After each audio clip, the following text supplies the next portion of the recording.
आलेला आहात, काय माऊलींना तुम्ही प्रार्थना करणार आहात, आशीर्वाद काय घेणार आहात? आता करणार आहे, आरतीचा वेळ होता म्हणून थांबलो थोडा वेळ. आम्ही करणार आहे की सरकारला पहिल्यांदा एकदा सद्बुद्धी दिली, आता पुन्हा एकदा अंमलबजावणीसाठी द्या. कायदा तर गोरगरीब मराठ्यांसाठी सगळ्या सोयऱ्यांचा येतोय, एकदा अंमलबजावणी झाली बस मराठ्यांच्या आयुष्याचं कल्याण झालं. प्रश्न असा आहे की दुसरी वेळ आहे तुमचं हे माऊलीच्या नगरीमध्ये येणं, माऊलीकडे काय मागणं मागितलेलं आहे आपण? मागितलं नाही, आता मागणार आहे. 10 तारखेला तुम्ही उपोषणाला बसताय पुन्हा एकदा, त्याच्या आधी तर तुमचा हा दौरा आहे आणि त्यासाठीची ही तयारीच्या दृष्टीने हा दौरा आहे. नाही तयारी नाही आहे.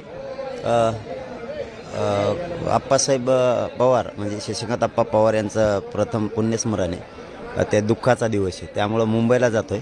तर मग जाताना हे 4-5 पुणे शहरातले कार्यक्रम होते ते घेत चालू. पूर्व तयारी करण्याची मराठ्यांना आता नाही गरज.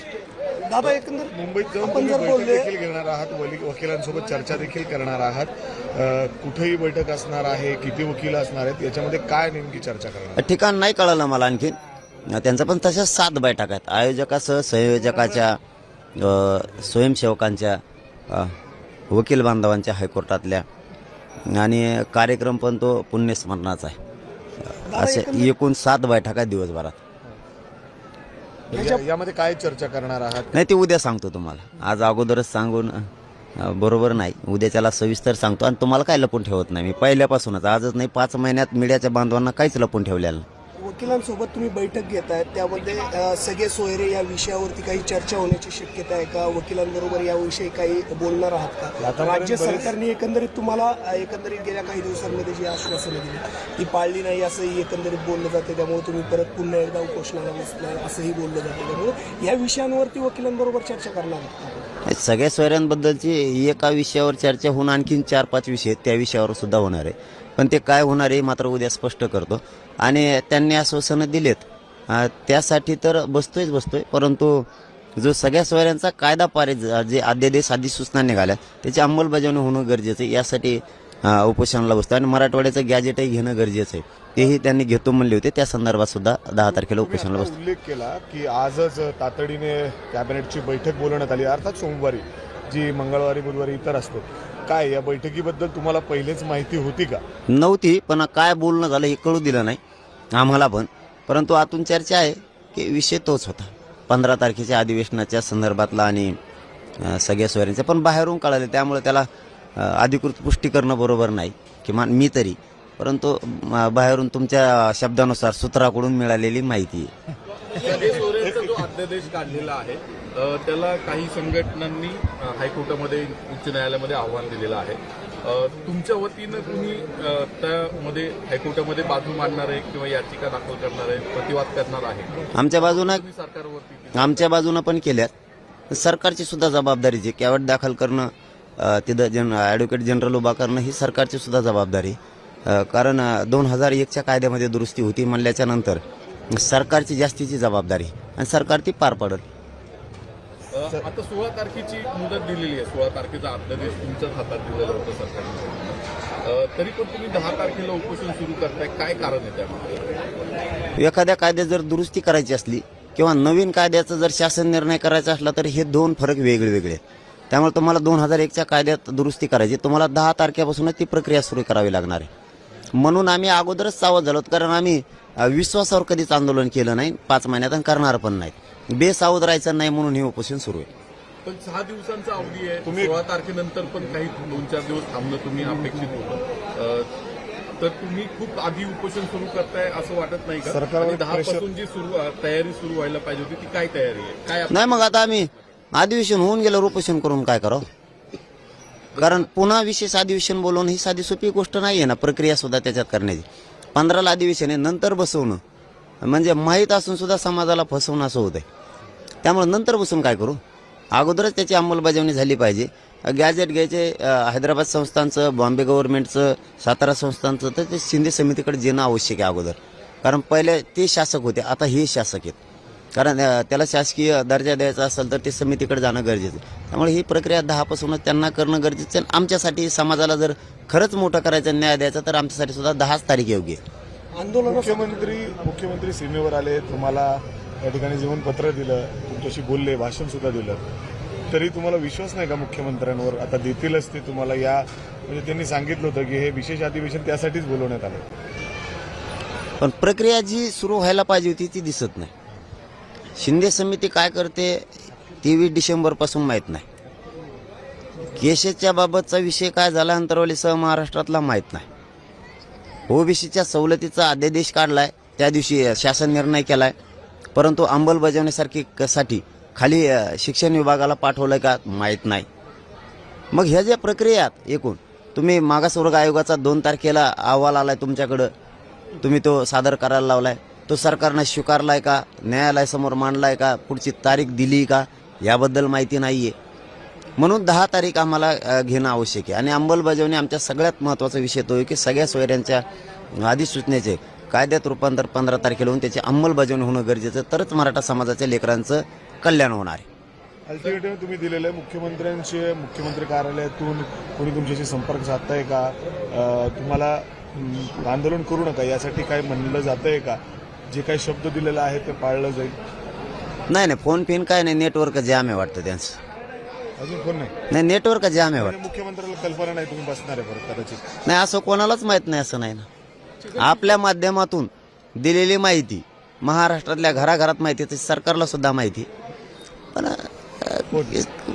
काय असं नेटवर्क जाम असू शकतं. तुम्ही म्हटलात की सगळे सोयरेचं पहिलं सर्टिफिकेट मिळेल त्यावेळेस महादिवाळी साजरी होईल. हो, तुमच्याकडे अशी काही केसेस किंवा काही आलेले आहेत की तुम्ही हे 16 तारखेनंतर दाखल करताल आणि तो दाखला मिळेल? तुमच्याकडे कोणी वैयक्तिकरित्या अप्रोच झालाय का? मराठा समाजाचे खूप अर्ज दाखल करून ठेवले आम्ही आधीच. दाखल करून ठेवले, हो, दाखल करून ठेवले आम्ही आधीच. पाटील, एक शेवटचा प्रश्न.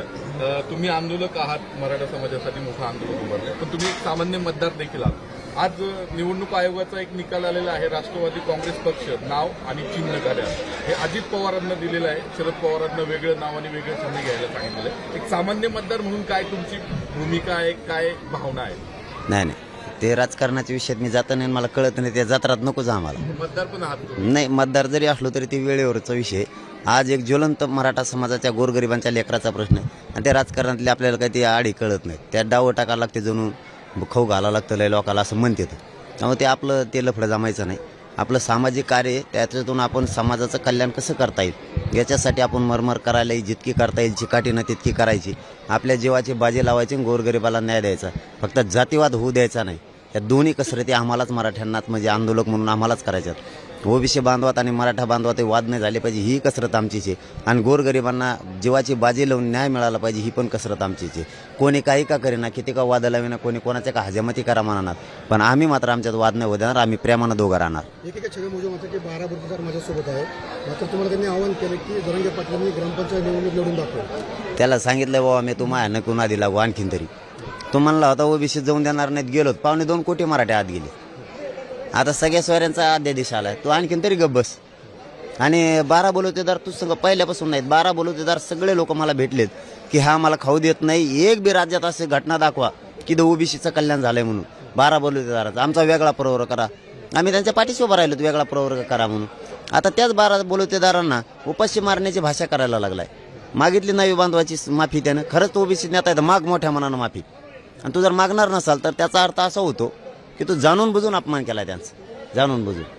ग्रामपंचायतींमध्ये कागद लावण्याची खरं तर घोषणा करण्यात आली, मात्र त्यामध्ये जी नोंदी आहेत त्या बऱ्यापैकी मोडीनिपूट असल्यामुळे अनेकांना खरं तर त्या नोंदी सापडत नाहीये. अनेक नागरिकांची खरं तर त्याबाबत काही सरकारशी चर्चा झाली का? हो, त्याबाबतही झाली. कारण एकतर त्यांनी सांगितलं होतं ज्या नोंदी मिळाल्या त्या ग्रामपंचायतला 100% राज्यात फक्त 8% ग्रामपंचायतला लावण्यात आल्या. तेही आपण त्यांना विचारले. एकूण सगळा सार जर बाहेर काढायचा असेल तर 10 तारखेचं उपोषणच निर्णायक ठरणार आहे आता, त्याशिवाय पर्याय नाही. 2001चा कायदा तुम्ही वारंवार उल्लेख करताय, कुठला कायदा आहे? काय 2004ला मराठा कुणबी आणि कुणबी मराठा ओबीसी मध्ये आले, त्या व्यतिरिक्त दुसरा कुठला? नाही, 2004चा जो कायदा आहे 1च्या कायद्यानुसारच सगळे बनलेत. कारण ओबीसीला आरक्षण 2000 आणि 2001च्याच कायद्यानं दिलंय, आरक्षण दिलेलं आहे. 2006चा आहे त्याच्यानंतर झालेला आहे की ते भटक्या विमुक्तांसाठी देण्यात आलं. त्यावेळेस सुद्धा ते कोणाच्या आधारावर द्यायला लागतं? 2001च्या कायद्यानुसारच. मग आता तुम्हाला 1च्या नुसार जर आता ह्या कायद्यात दुरुस्ती करायची, एवढा मोठा शब्द त्याच्यामध्ये टाकायचा आहे, तुम्हाला सगळे सोयऱ्यांचा शासन निर्णय जर असता तर हे नवीन विषय नाही ओबीसी आरक्षणातला विषय म्हणून ते 2001च्या कायद्याजवळच विषय जातोय आणि खरे पोटदुखी त्याची तीच होती की हे इथं येऊ नये याचा शासन निर्णय व्हावा कारण शासन निर्णय झाला असता तर तो चॅलेंज होऊन ताबडतोब उडाला असता हे आम्हाला माहीत होतं म्हणून अधिसूचना राजपत्रित निघणंच आवश्यक होतं आता मराठी ओबीसी आरक्षणात गेले चलो धन्यवाद आता तरी जर फोनवरून तुमच्याशी संवाद साधला बोलले आणि विश्वास दिला तर तुम्ही उपोषण मागं घ्याल का तुमचं दाखल नाही अंमलबजावणीच पाहिजे आता अंमलबजावणीशिवाय कारण गोरगरिबांच्या लेकराचा प्रश्न आहे आता भरत्याजवळ आल्यात ॲडमिशन सुरू पुन्हा एकदा व्हायला लागलेत इथं गोरगरिबांच्या मराठ्यांचाच प्रश्न नाही येत आता याच्या पलीकडे सांगायचं नव्हतं तरी तो अध्यादेश अधिसूचना काढताना त्याच्यात ओबीसी बांधवांचा सुद्धा फायदा आहे त्यांच्या सुद्धा सगळ्या सोयऱ्यांना मिळणार आहे ज्यांना आरक्षण मिळालं नाही त्यांना आमच्या मनात जर त्याच्यासारखं पाप असतं तर आम्ही म्हणलं सुद्धा आंदोलन आम्ही केलं चल उडी होई यांचं टाकायचं काय संबंध आहे फक्त मराठ्यांसाठीच पाहिजे आम्ही म्हणलं त्याच्यासाठी गोरगरीब ओबीसीचं वाटलं नाही होऊ द्यायचं त्यांच्या सगळ्या सोयऱ्याला नसेल ना घ्या त्यांचे हे नावं तुम्ही अधिसूचना वाचून बघा त्याच्यामुळे आमच्या लेकरांचं कल्याण त्याच्यात ओबीसी बांधवांचं असो किंवा मराठ्यांचं असो त्याच्यात आम्हाला त्याची अंमलबजावणी पाहिजे आता फोनचा खेळ संपला ठाम म्हणजे बदलतच नाही मी सांगितलं होतं मुंबईला आम्ही शांततेत जाणार शांततेत येताना आरक्षण घेऊन येणार आरक्षण म्हणजे काय ते घमेल्यात ठेवलेलं नव्हतं गुन्हे ते घेऊन यायचं कायद्याचं राज्य कायद्या बनवणं गरजेचं होतं ते घेऊन आलो होतं आम्ही आता अंमलबजावणीशिवाय हटू शकत नाही